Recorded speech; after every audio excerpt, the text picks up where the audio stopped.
The leader of the United Kingdom's Conservative Party, Kemi Badenoch, topped the list of trends over the weekend in the wake of her interview with The Spectator, where she stated that she identifies more with the Yoruba ethnic group than the people from northern Nigeria. Her comments sparked a wave of criticism. Let me take that statement really quickly. Kemi Badenoch was quoted as saying, "I find it interesting that everybody defines me as being Nigerian. I identify less with the country than with the specific identity that is Yoruba. That's what I really am. I have nothing in common with the people from the north of the country, the Boko Haram, where the Islamism is. Those were our ethnic enemies. And yet you end up being lumped in with those people." Kemi Badenoch. I mean, this was quite disappointing, Rufai. Yeah, really disappointing. Let me take a comment. This is from Cletus, who wrote, "Statements like these are harmful and create unnecessary division. Saying I have nothing in common with people from the north is unfair and wrong. Nigerians, whether Yoruba, Hausa, Igbo, or from any other group, are connected by a shared identity and the challenges we all face. Instead of dividing us, we should focus on what unites us as a nation. As the elections approach, politicians must avoid such language. Sadly, even some of our own politicians are guilty of making similar divisive statements during the campaigns. This is unacceptable. They should speak responsibly and focus on addressing issues like insecurity, poverty, and development, rather than promoting division or hatred. Leadership should unite us, not tear us apart."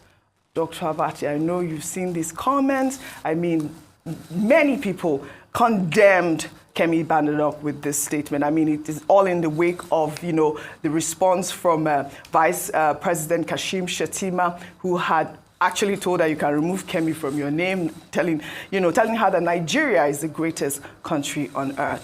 But we also know that Yoruba Nation activist Sunday Adeyemo, popularly known as Sunday Igboho, has called on President Bola Tinubu to caution Vice President Kashim Shettima against further verbal attacks on Kemi Badenoch. Your comment, Dr. Abati.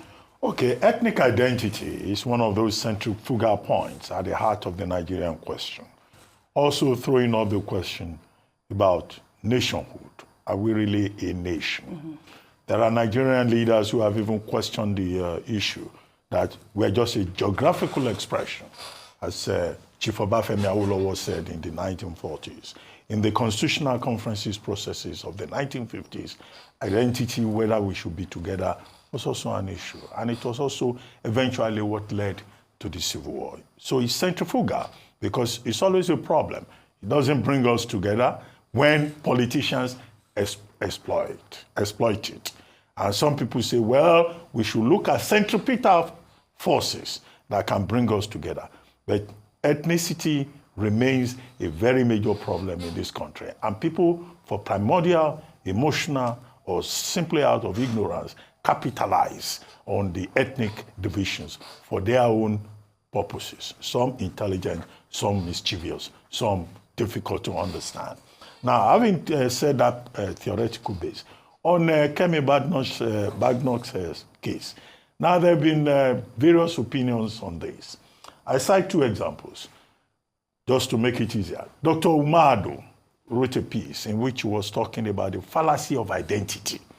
And his argument is that Kemi Badenoch should not be saying wrong things about her Nigerian heritage.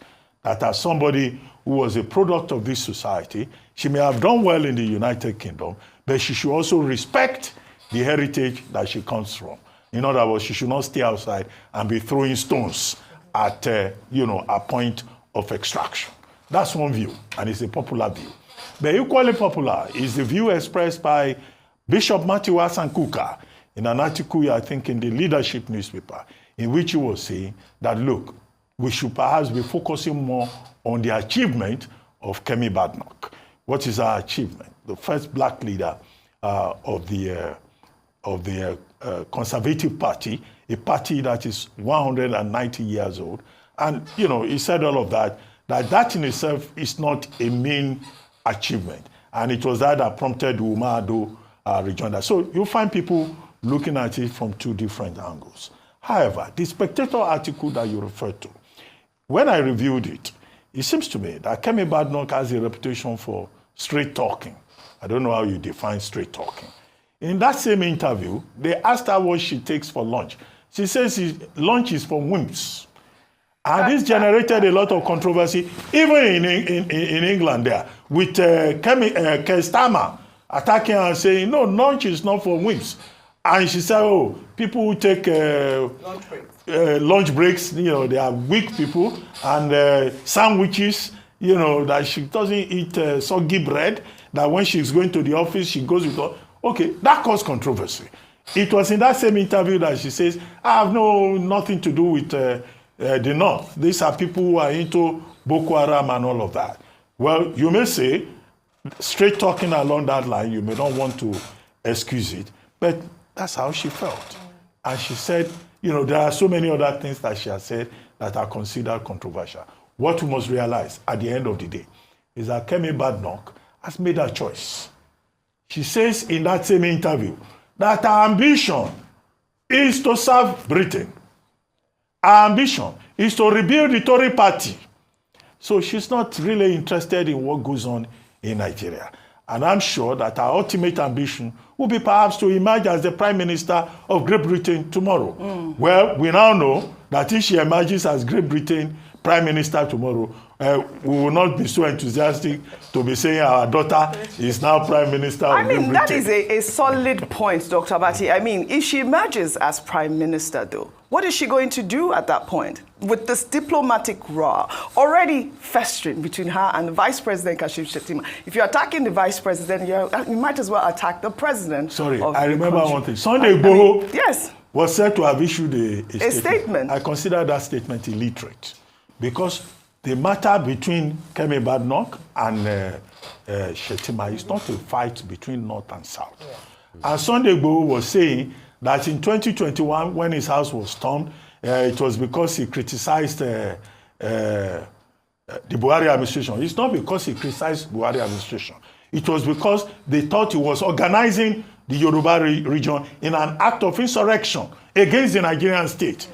That was the issue. So it's a false equivalent. The analogy is not correct to say that, oh, Kemi Badenoch has said this, therefore, Tinubu should warn Senator Kashim Shettima and tell him to be careful not to talk against Kemi Badenoch again. How ridiculous is that? The president, the vice president, the president is not the headmaster of the vice president. Well, that's why I think it's in fact the statement issued by Sunday Igboho that is more provocative. It's like pouring petrol on a matter that could just be overlooked. All right. Well, Rufai, before I come to you, in another interview, Kemi shared a negative experience with the Nigerian police, comparing them to the British police. The Conservative leader spoke with the Free Press, where she described the Nigerian police as thieves who stole her brother's watch and shoes. Let's take a look. Do you trust the British police? I do. But remember, my experience with the police in Nigeria was very negative. And coming to the UK, my first experience with the police was very positive. The police in Nigeria would rob us. So when people say, oh, I had this bad experience with the police because I'm black and they're white, I was like, well, I remember the police stole my brother's shoes and his watch. His shoes? Yeah, they took his shoes and his watch. It's a very poor country. So, people do all sorts of things. And giving people a gun is just a license to intimidate. But that's not the bar we should use for British police. Obviously, it should be much higher. But my experience was so positive when I was burgled, for example. The police were there, very helpful. They eventually caught the person. This is 2004, so 20 years ago. The police did catch criminals. And now we've given them too much to do, in my view. So the police are the first line of defense for everything. And I think that burden makes it a lot harder for them to actually do the basics. And that's another thing that we need to look at. Well, Rufai, Kemi Badenoch came under fire with a statement as well, because, they didn't even ask her about the Nigerian police? What was the need of highlighting the Nigerian police? Well, let me just bring some balance with, with the criticism she faced with this tweet. This person wrote, Kemi Badenoch's statement highlights the unfortunate reality of police misconduct and the struggles many face in Nigeria due to systemic issues. While her comment may feel harsh to some, it's important to use such remarks as a starting point for constructive dialogue about the pressing need for reform and accountability. Nigeria is rich in culture, resources, and potential, but corruption and mismanagement have left many disillusioned. It's not about labeling the country as poor, but addressing the deep-rooted challenges that led to such actions. True progress will come when these systems are overhauled and the people are empowered to demand better governance and justice. I mean, while this tweet is quite apt, we cannot say that the British police is not corrupt either. I mean, very what corrupt. Really is going on here with Kemi Badenoch? Fantastically corrupt. Couple of things, Ajayi, and please, I beg you, please give me time. Go ahead. Good, very good.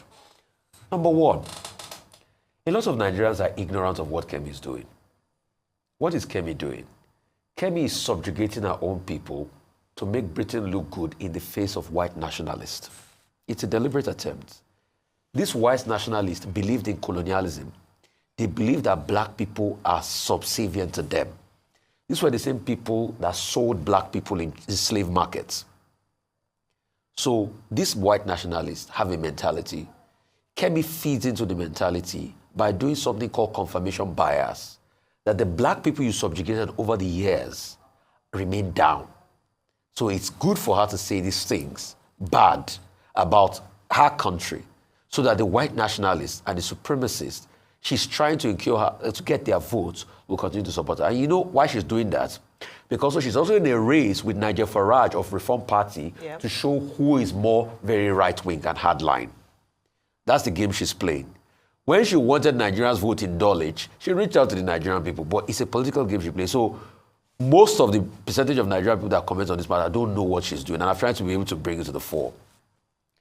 And that's why she will make lies part of her statement. Things like, oh, colonialism, I think she said one thing, we shouldn't thank the British for colonialism or something, they should not pay reparation. I think she said that part of the I remember some statement about reparation. Yeah, she said the British should not pay reparation. After even the British themselves have accepted, because it's a thing among the white... I think it was for what right-wing nationalists want. They don't want to pay reparation. They think it's a good thing. And that's why a girl that lived in VI, a woman that grew up in VI, will be citing all sorts of instances. Like, we don't get knifed in the UK. There are places I can't go in the UK, Peckham. I know a lot of people there, but Aomo, Mamasha, the Peckham. See, you will get knifed, Ajayi. The insecurity is crazy. The UK police she's talking about was not the UK police officer that raped somebody. What she will have said was to address the case of the UK police officer rather than coming back to the Nigerian police. I'm not saying, please, and you see the delusion a lot of people also have is, they get me wrong. They say, oh, is Kemi not saying the truth? Yeah, the things are the truth. I'm not saying you don't speak the truth. But situate it properly. That's what Kemi is not doing. Secondly, she made another fallacy by saying she doesn't have anything in common with the North. She's a lying person. She lies too much. Go and check. Dr. Bati, you know a lot about languages. Are we not in the same Kwa language group? The Benue Congo Kwa language group? So according to language and language classification, you have something in common with them. Secondly, she also made another fallacy by saying, no, you can't say, okay, I'm directly Yoruba and not wanting to identify with Nigeria, because this is the country that bet you.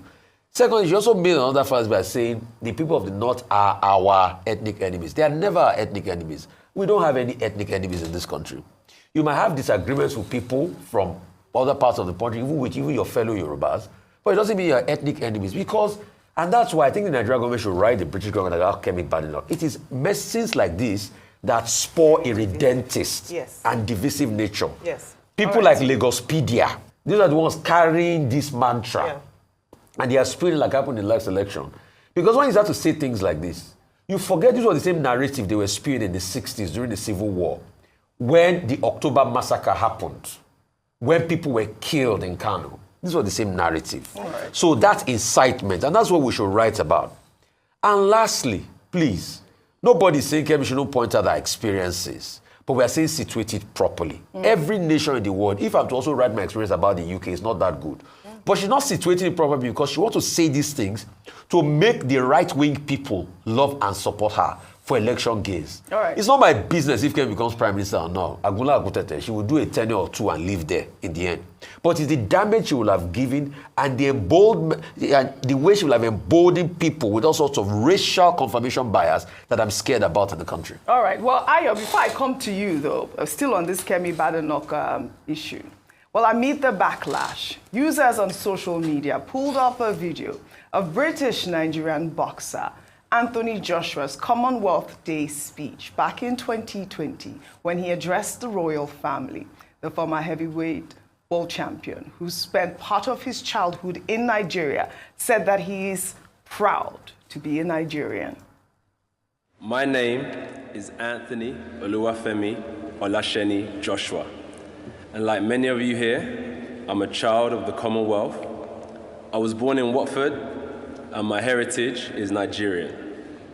I come from the Yoruba people, who are the largest, and some might say the loudest, ethnic group in all of Africa. I am proudly Nigerian, and I'm proudly British, and I join a long line, perhaps too long to count, of UK citizens of Commonwealth origin who've made enormous contributions to this great multicultural society of ours. Like me, so many children of the Commonwealth have two homes, two identities, two cultures, and two ways of viewing the world. Some even have more than two. These days, we hear so much about division and difference that some might be tempted to see that as a bad thing. But on the contrary, it's a beautiful thing, a thing to be celebrated and cherished, and a great source of peace and stability. I feel opportunity should be there for the taking, along with hard work, dedication, and perseverance, regardless of one's background. In the same way boxing gave me the opportunity and framework to become Olympic champion, Commonwealth champion, and now into heavyweight champion of the world. But I ask myself, what does the Commonwealth really mean? The second part of that word is key for me.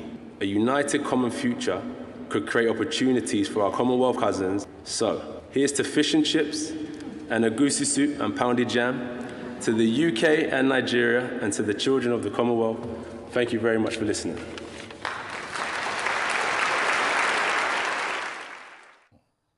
I mean, is it not the same Nigeria that Anthony Joshua grew up in? It's not the same similar heritage. I mean, was it the former president of the United States, Jimmy Carter, that said, whenever you have a chance to say something good about your country? Thank you.